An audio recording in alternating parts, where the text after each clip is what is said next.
Hello everyone, I hope you're having a wonderful day. Today we're going to witness the warmest Tet turning point. Alex shows up with decorations and quietly says, "From now on you won't be alone," then stays up all night with Na rapping chung like a real family. Will this fragile happiness last? And what will Henry's first Tet with both parents look like? If you enjoyed this story, don't forget to subscribe so you won't miss the next videos. Late afternoon sunlight slipped through worn window frames and laid a pale gold ribbon across the small house. Na stood on a shaky chair, arms raised, trying to hook a faded string of lanterns onto a nail that kept slipping.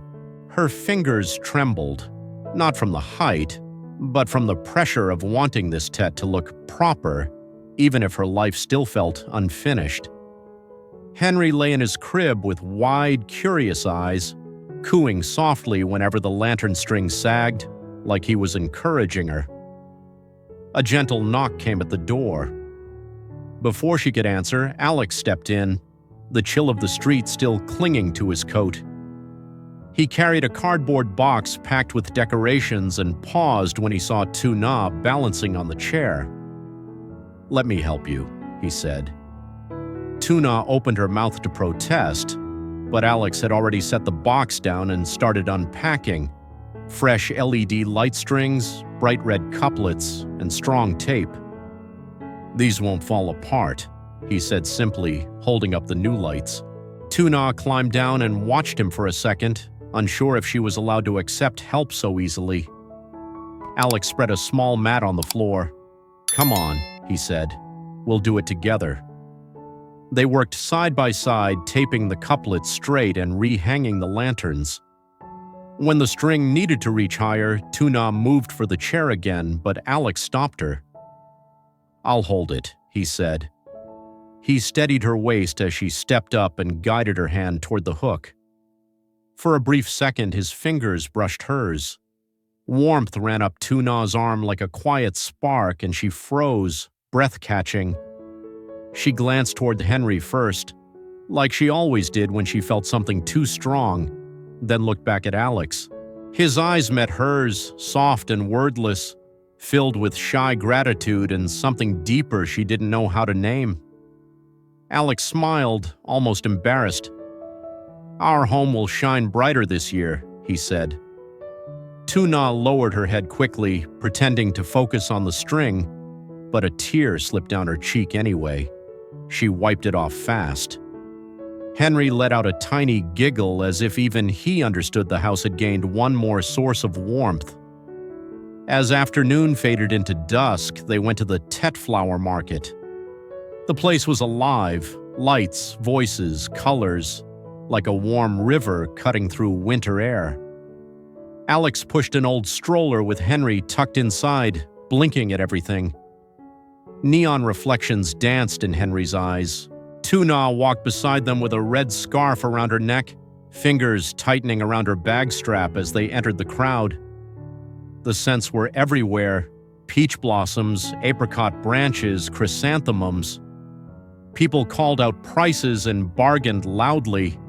It should have felt overwhelming, but with Alex beside her, Na felt strangely safe. Alex stopped at a peach stall and inspected branches carefully, choosing ones with straight lines and buds just beginning to open. "How about this?" he asked, glancing at Na. She nodded, a shy smile forming. When the vendor named a price that was clearly too high, Alex tried to bargain and stumbled over his words. The awkwardness made Na laugh, clear and bright, a sound that surprised her. "You're laughing at me?" Alex said, pretending to be offended. "I'm not," Na replied, still smiling. "You just sound cute when you bargain." Alex's ears went slightly red. The vendor lowered the price and Alex paid quickly. They moved on and Alex stopped in front of a pot of golden chrysanthemums glowing under the stall lights. He bought it without asking and placed it carefully in Na's hands. "To make our home brighter," he said, "so Henry can see spring." Na's fingers tightened around the pot. her heart beat unevenly, gratitude tangled with fear. She looked at Henry, now dozing in the stroller, then back at Alex, the man who kept quietly reshaping her world without demanding anything in return. On the way home, streetlights flickered on as dusk deepened. Alex suddenly stopped in front of a small children's store glowing with warm neon light. "Let's go in for a minute," he said. "I want to get a few things for Henry." Tuna shook her head quickly. "No need, I can manage." But Alex had already pushed the door open, one hand still on the stroller handle like he refused to let her retreat. Inside were rows of tiny red Tet outfits and knit hats. Alex picked up a red set with a golden dragon embroidered on the chest and placed it in Tuna's hands. "Henry will look perfect in this," he said. "A little dragon." Tuna held the fabric and felt her eyes sting. Henry woke at the bright lights, and Alex gently fitted a knit cap onto his head. Henry burst into giggles and grabbed Alex's finger like it was the funniest thing in the world. That image, Henry holding Alex's finger like it was natural, hit Tuna like sweet pain. She turned away to hide her tears. Alex said nothing about them. He simply paid, lifted Henry onto his shoulder, and let the baby settle there, calm and trusting.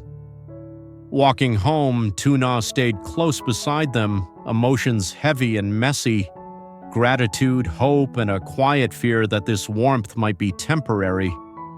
But under the soft streetlights, with flowers in the stroller basket and Henry relaxed in Alex's arms, she could almost see it, a real family taking shape, fragile but real. That night, the little house glowed with the new LED strings. Tuna spread green dong leaves across the table and rinsed them, the clean scent rising as water ran off the veins. Alex sat opposite, slicing fatty pork and portioning mung beans with quiet focus. Henry lay nearby in his crib, half awake in the glow, tiny hands waving lazily. For a while, they worked without much talk, just the rustle of leaves, the tap of a knife, the occasional soft sound from Henry. Then Tuna spoke, voice small. "Before, every Tet I wrapped alone, or I didn't wrap at all." Alex paused. He slid the plate of filling closer, and when they both reached for the same leaf, their fingers brushed again, warm and steady. Tuna swallowed, memories tightening her throat. Alex met her eyes and said softly, "From now on, you won't be alone." The sentence cracked something open inside Tuna. A tear fell onto the green leaf, not from pain this time, but from hope. They kept wrapping, hands moving closer and more natural with each cake, while Henry watched them with drowsy curiosity, as if he could sense the quiet change in the room. The clock drifted toward midnight, and the house took on that special quiet you only feel at the end of the year, like the whole world is holding its breath. The big pot of chung bubbled on the stove, steam rising in thick clouds and fogging the air with the rich smell of sticky rice and fatty pork. The fire crackled softly. The LED lights on the wall blinked in gentle colors, making the small room look warmer than it ever had. Alex and Tuna sat side by side on a thin mat near the stove. Their knees almost touched. Every now and then, Alex reached forward to adjust the firewood, and Tuna reached for another leaf, and their hands kept brushing in small, accidental ways that didn't feel accidental anymore. Tuna's shoulders were damp from the heat and steam, but she didn't complain. She kept working, folding leaves, shaping rice, pressing the filling into the center like she was building something more than food. She was building proof. Proof that this year wasn't going to be the same lonely story. Alex watched her hands for a moment. "You're good at this," he said quietly. Tuna gave a small laugh. "I've had a lot of practice," she replied, and there was a sadness hidden under the joke. "When you wrap alone, you learn fast." Alex's expression tightened. He didn't try to argue with her history. He just stayed present, letting her words be real. The pot hissed softly, steam rising like breath. Outside, wind pushed against the walls, cold and restless. Inside, the firelight painted warm orange across their faces. Halfway through the final batch of cakes, Henry woke up crying.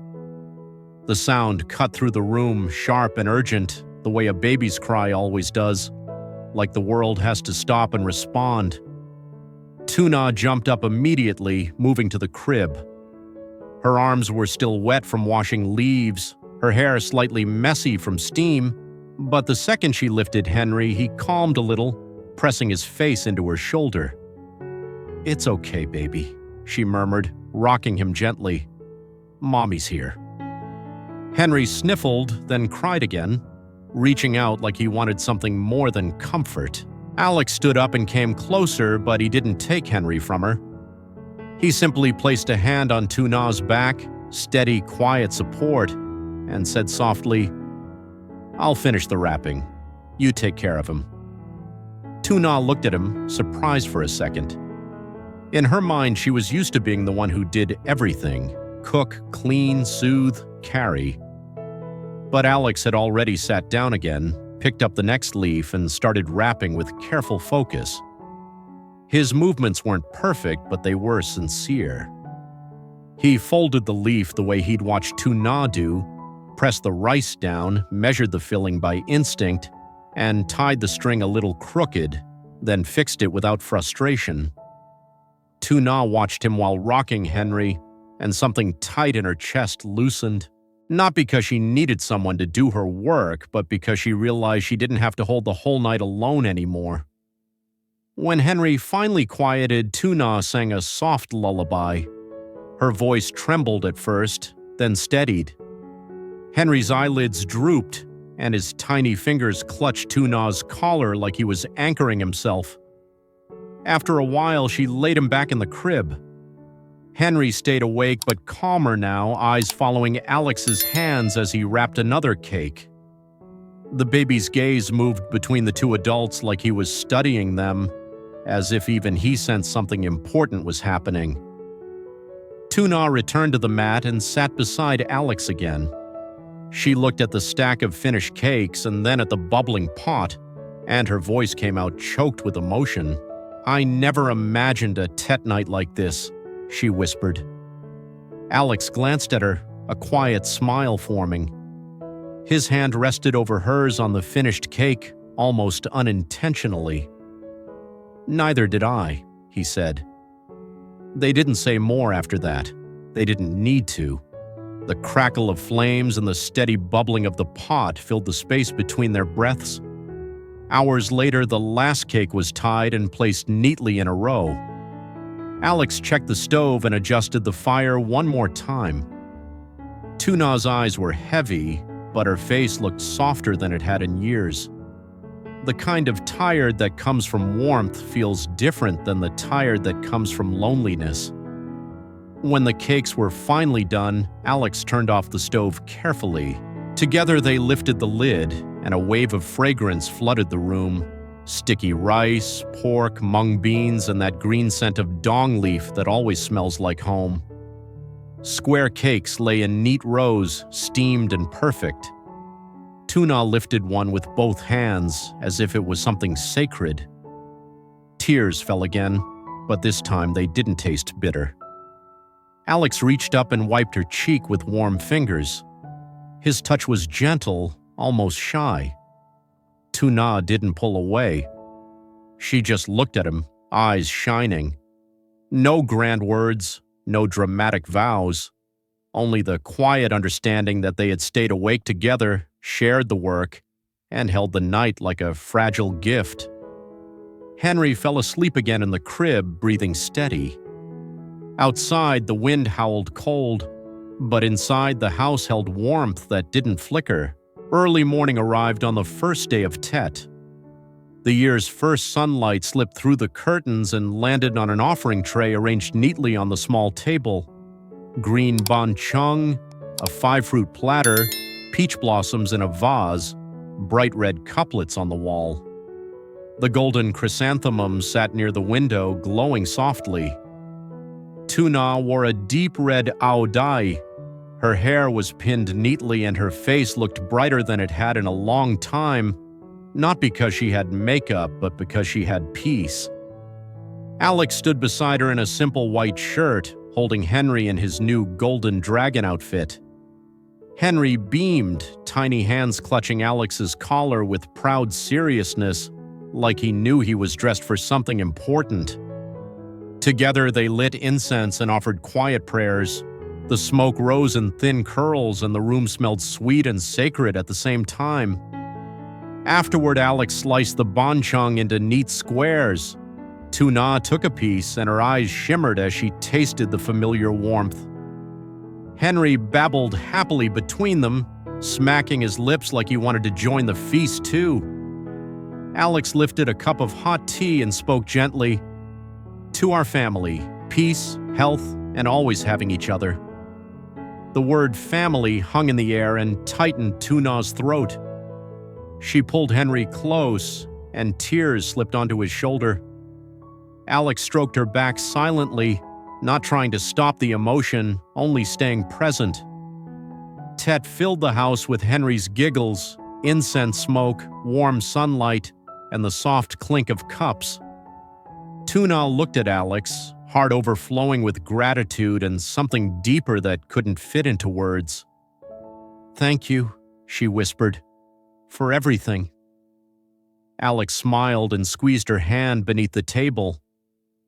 Later, as morning sunlight stretched across the floor, Henry lay between them, grinning wide, tiny hands waving like he was trying to hug the whole world.